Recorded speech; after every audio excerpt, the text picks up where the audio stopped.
Okay, so next question అండి. Second 2100 అండి.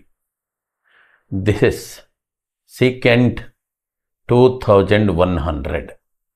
మనకి తెలుసు 2100 అంటే 2100. సో 360 చూడండి, దీన్ని ఇట్లా రాయొచ్చు కదా, సెకండ్ 1800 ప్లస్ 300 అంతే కదండి. 1800 అంటే 5 360s, 5 360 1800, 5 360 అంటే 5 రౌండ్లు అయిపోద్ది. అంటే దిస్ ఈజ్ నథింగ్ బట్ ఇంకా ఇది ఎలాగో 1800 దట్ ఈజ్ ఈక్వల్ టు 0 అనే, అంటే 360 అంటే మళ్ళీ మొదటి ప్లేస్కి వస్తాం కదా, అందుకని దట్ ఈజ్ సెకండ్ 300. మరి సెకండ్ 300 అంటే వెనక్కి 60, 360 నుంచి 300కి వెనక్కి -60 అనమాట. అంటే సెకండ్ 60ఏగా, -60 అన్నా సెకండ్ -θ, సెకండ్ థీటానే కదండి, దట్ ఈస్ సెకండ్ 60. కాస్ 60 అంటే 1/2 కాబట్టి సెకండ్ 60 అంటే ఎంత అండి, దట్ ఈస్ 2. ఓకే, నోట్ చేసుకోండి. ఓకే, ఇక్కడ PQRS అనేది ఒక చతుర్భుజం. అయితే ఆ పాయింట్స్ 4 ఇచ్చాడండి. P ఇచ్చాడు, P ఎంత -6, 0. అలాగే Q ఈజ్ గివెన్, Q ఎంత అంటే దట్ ఈజ్ -4, 3. అలాగే R కూడా ఇచ్చినాడండి. ఎంత R అంటే -6, 8. అలాగే S కూడా ఇచ్చాడు. S ఎంతంటే -8, 3. అయితే దాని కర్ణాల పొడవుల మధ్య భేదం ఇది మనకు తెలుసుగా. ఒక కర్ణం ఇది PR చూడండి, మనకు తెలుసు కదా, రెండు బిందువుల మధ్య దూరం అంటే x2 - x1² and y2 - y1² మొత్తానికి రూట్ కొట్టేస్తాం. అయితే చూస్తేనండి ఇక్కడ ఈ రెండు ఈక్వల్ ఉన్నాయండి, ఇది 0 అయిపోద్ది. x2 - x1 0. అప్పుడు ఇదేగా ఇంకా 8.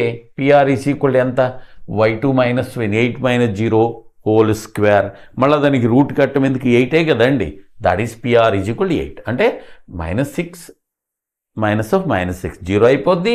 8 - 0 అంటే 8. సో 8 - 0 అంటే 8, దానికి square root. So that is PR is equal 8. అలాగే ఇంకొకటి QS చూడండి, అది కూడా అట్లాగే వచ్చింది వ్యవహారం. దీంట్లో ఇది 3 and 3 y2 - y1 ఈక్వల్. ఇంక ఈక్వల్ అయితే అది ఏం రాదు. అప్పుడు సింపుల్గా 8లోంచి 4 పోతే ఎంత అండి, QS ఈజ్ 4.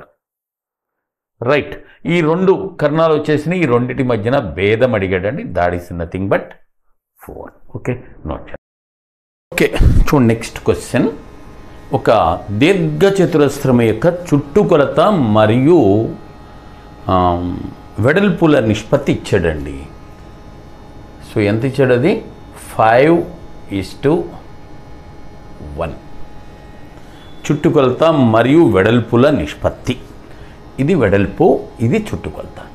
సరే, చుట్టుకొలత అంటే ఏంటి, దాంట్లో దీర్ఘచతురస్రం చుట్టూ 2 పొడవులు 2 వెడల్పులు ఉంటాయి కదండి. దీంట్లో దిస్ 2L అండ్ 2B అయిపోయింది. ఇది చుట్టుకొలత వెడల్పు. అయితే 2B అంటే 2 కదా, 2B అంటే B అంటే 1 కాబట్టి 2B అంటే 2. అప్పుడు 2L ఈజ్ ఈక్వల్ ఎంత మిగిలింది, 3గా. 2L ఈజ్ ఈక్వల్ ఎంత అండి, 3. That is nothing but 3. ఇదిగోండి 2L ఈజ్ 3. అలాగే ఇప్పుడు చెప్పుకున్నాం 2B అంటే 2 అని, ఊరికే రాస్తున్నా. 2B ఈజ్ ఈక్వల్ 2 అంటే L/B ఎంత అండి, 3:2. ఎందుకని 2L/2B అంటే 2 2 కొట్టుపోయి L/B వచ్చేస్తే that is 3:2. Of course that is మనం ఏం చేస్తాం, 3x అండ్ 2x అని తీసుకుంటాం కదా పొడవు వెడల్పులు. రైట్ అండి. అప్పుడు వైశాల్యం ఎంత అవుద్ది, ఏరియా వైశాల్యం 216 ఇచ్చాడు. ఇక్కడ దీని ప్రకారం వైశాల్యం ఎంత అవుద్దండి, దట్ ఈజ్ ఈక్వల్ 6x². 216 ఇచ్చాడు, అది చదరపు సెంటీమీటర్లు. 6 దీంట్లో 36 సార్లు. సో x ఈజ్ ఈక్వల్ ఎంత, 6 సెంటీమీటర్స్. అయితే నీకేం కావాలి, పొడవు కావాలి. పొడవు అంటే ఇది కదా, 3x కదా, 3 6లు 18 సెంటీమీటర్లు. ప్లీజ్ చూసుకోండి. ఓకే, ఆల్ఫా బీటా అండ్ గామాలు అక్కడ ఒక ఈక్వేషన్ ఇచ్చాడు కదా, పాలినామియల్ ఇచ్చాడు కదా, సారీ ఎక్స్ప్రెషన్, దాని యొక్క శూన్యాలంట. అయితే alpha square beta square gamma square ఎంత అని అడిగాడు. ఇదండి ఎక్స్ప్రెషన్ ఏంటంటే X cube minus 3x square minus కాదు ప్లస్ మైనస్ ఎక్స్ మైనస్ 3 అవి. అయితే దీంట్లో మనం చేయాల్సింది ఏంటంటే, దీంట్లో చూడండి ఒకసారి, ఆల్ఫా బీటా గామా అనేది దీనికి జీరోస్ అంట. అంటే మనకి క్లియర్గా ఇది అర్థమైపోద్ది. Alpha plus beta plus gamma, ఇదిగోండి దీన్ని గుర్తు మార్చాలి కదా, -3/1 అంటే ఎక్కర్లేదు కదా, రైట్. అలాగే రెండవది తీసుకుందాం, alpha beta beta gamma and gamma alpha. So this is as it is, ఇది గుర్తు మార్చాలి, ఇది as it is, this is equal to -1. ఇక్కడ ఏం లేదు కాబట్టి బాధ లేదు. సరే, నీకు alpha square beta square gamma square కావాలి కదా, దీన్ని స్క్వేర్ చేసేద్దాం. So alpha square beta square and gamma square is alpha beta gamma whole square -2 into అది 2 ఆల్ఫా 2 బీటా 2 ఆల్ఫా బీటా అది కదా, alpha beta beta gamma and gamma alpha. This the formula, మనకు తెలిసిందే. సరే, ఇప్పుడు వాల్యూస్ పెట్టేయండి, అయిపోయింది. దీని వాల్యూ ఎంత, -3 కదా, దాన్ని స్క్వేర్ చేస్తే 3, -2 ఇంటూ దీని వాల్యూ ఎంత, -1. అది అంటే 9 మైనస్ ఇంటూ మైనస్ ప్లస్ కదా, 9 + 2 that is 11 is the answer. Okay అండి. చూడండి, ఇక్కడ ఒక రేఖాయుగ్మం ఇచ్చాడు, దానిలో రేఖల మధ్య కోణం ఎంత అన్నాడు. ఏంటి ఆ రేఖాయుగ్మం అంటే, ఇది 2x square plus 5xy plus 2y square minus 5x minus 7y plus 3 is equal 0. అది రేఖాయుగ్మం అండి. అయితే దీని రెండు రేఖల మధ్యన కోణం మనకు తెలుసు కదా, సూత్రం ఒక్కసారి గుర్తెచ్చుకోండి. Cos theta is equal to, ఆ మధ్యలో కోణం థీటా అయితే cos theta is a + b by root of a - b whole square plus 4h square, అంతే కదా, రైట్ అండి. a + b అంటే a అంటే 2 and 2 4, a + b ఎంత అంటే 4 divided by root of a - b 0 కదా, 0 4h స్క్వేర్, ఇదిగో ఇది 2h is 5, దానికి స్క్వేర్ 4h స్క్వేర్, 5కి స్క్వేర్ ఎంత 25, రూట్ 25 అంటే 4/5, రూట్ 25 కదండి. అంటే కాస్ థీటా ఈజ్ 4/5 కాబట్టి థీటా ఎంత అయ్యా అంటే కాస్ ఇన్వర్స్ 4/5. థీటా యొక్క వాల్యూ ఎంత అంటే కాస్ ఇన్వర్స్ 4/5. ఓకే, చూడండి, 0 less than theta less than 90, ఆ వ్యాప్తిలో 0 less than theta less than 90 అంటే ఫస్ట్ పాదం అని. మొదటి పాదములో క్రమంగా పెరిగే విలువ ఏది త్రికోణమితీయ నిష్పత్తుల్లో ఆప్షన్స్ ప్రకారం మనకి తెలుసు కదా. మొదటి పాదంలో సైన్ థీటా ఏమవుతుంది, పెరుగుతుంది, అదొకటి. అలాగే కాస్ థీటా అయితే తగ్గిపోద్ది. ఇంకొకటి టాన్ థీటా, అది కూడా పెరుగుతుంది. సో ఇవి మొదటి పాదంలో పెరిగే విలువలు ఏవంటే sine theta and this one tan theta. Okay, note చేస్తాం. ఓకే, నెక్స్ట్ చూడండి, fx is equal e⁻x plus sin x cos x అని ఇచ్చాడండి. అయితే దాని డెరివేటివ్ కనుక్కోమన్నాడు. fx is equal e⁻x plus sin x and cos x ఇది ఇచ్చాడు. దీనికి f'(x) కనుక్కో అంటే డెరివేటివ్ కనుక్కోమన్నాడు. దీన్ని కొద్దిగా మార్చుకుని e⁻x ప్లస్ ఇదంతా sin 2x/2ఏగా, ఇక్కడ 2 ఉంటే sin 2x అయితే 2 లేదు కాబట్టి కింద వేసాం. ఇప్పుడు డెరివేటివ్ కట్టేద్దామండి దీనికి. f'(x) కట్టేద్దాం. చూడండి ఎంత e⁻xకి ఎంత f'(x), e⁻xకి e⁻xే ప్లస్ 1/2 ఆ 2 ముందేసేస్తున్నానండి. sin 2xకి ఎంతండి? sin 2xకి cos 2x, మరి ఇంటర్నల్ ఫంక్షన్ 2xకి వేయాలి కదా, ఇంటూ 2 ఇదిగో ఈ 2 and 2 క్యాన్సిల్ అయిపోద్ది. Your answer is e⁻x plus cos 2x. That is the answer. Okay, note.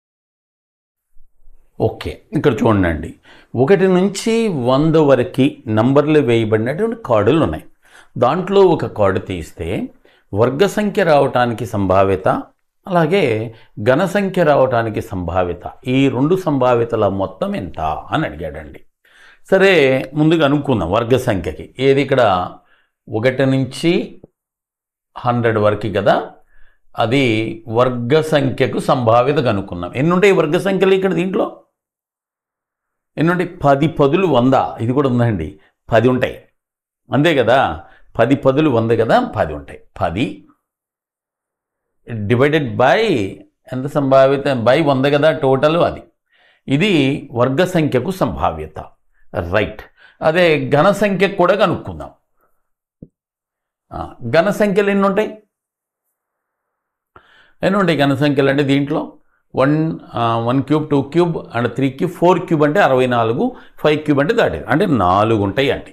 అందుకని దిస్ ఈజ్ 4/100. వాడు అడిగింది ఏంటంటే ఆ సంభావ్యత, ఆ సంభావ్యత అక్కడెక్కడ కామన్ వస్తుంది, దాని గురించి పట్టించుకోకూడదు. ఆ సంభావ్యత అలాగే ఈ 2 సంభావ్యతల మొత్తం ఎంత అన్నాడు. ఈ రెండింటి మొత్తం 14/100. ఇంక మీ ఇష్టం, 7/50 లేదా ఎట్లా ఉంచుకోవచ్చు. 14/100 లేదా పాయింట్స్లో ఇచ్చాడు అనుకోండి, వాడు పాయింట్స్లో ఇచ్చినట్టున్నాడు కదా. 14/100 అంటే ఎంత? 0.14. The answer is 0.14. Okay, note చేసుకోండి. ఓకే, సింపుల్ క్వశ్చన్ ఇంటిగ్రేషన్లో వెరీ సింపుల్ క్వశ్చన్ చూడండి. ఇంటిగ్రేషన్ ఆఫ్ 1/x² + 9 dx అండి. దీనికి ఫార్ములా, ఊరికే ఫార్ములా ఒకసారి చెప్తున్నా, మనకు తెలుసు కదా. dx/x² + a² అనుకోండి. 1/a tan inverse x/a + c. This is the formula. అది ఇదిగోండి, x² a² అంటే 9 ఉంది అంతే. అంటే a = 3 కదా, a² 9 అంటే దట్ ఈజ్, అంటే దీని నుంచి నీకు a = 3. పై ఫార్ములాలో a = 3 క్లియర్గా, a² 9 కాబట్టి. సో ఫార్ములా ఇదిగోండి, 1/a అంటే 1/3 tan ఇన్వర్స్ x/a అంటే 3 plus constant. That is the answer. Okay, note చేసుకోండి. ఓకే, ఇక్కడ ఇచ్చాడు చూడండి, ఒక కోణం ఏ యొక్క సంపూరక కోణం ఆ కోణానికి 3 రెట్లు ఉందంటండి. అయితే ఆ ఏ యొక్క సంపూరక కోణము అలాగే పూరక కోణాల మొత్తము, రైట్. చూడండి, సంపూరక కోణం ఆ కోణానికి 3 రెట్లు. ఎందుకండి కోణం ఏ అండి, దాని సంపూరకం ఎంత? 3a. ఇదేమో కోణం, ఇదేమో సంపూరకం, రైట్ అండి. ఇది ఏ అయితే ఇది 3a, రెండు కలిపి 180 కదా. సో ఇది రెండు కలిపితే 4a, that is 180.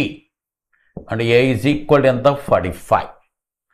So a 45 అండి, a = 45. దాని పూరక కోణం కనుక్కో. పూరక కోణం అంటే 90 నుంచి 45 పోతే 45. అలాగే దీని సంపూరకం కనుక్కో, అదెంత? 180 నుంచి 45 పోతే 135. రెండు వచ్చినాయి కదా, ఆ రెండిటి మొత్తం అడిగాడు. That is 180. 45 and 135 ఎంత? 180 కదా, నోట్ చేసుకోండి.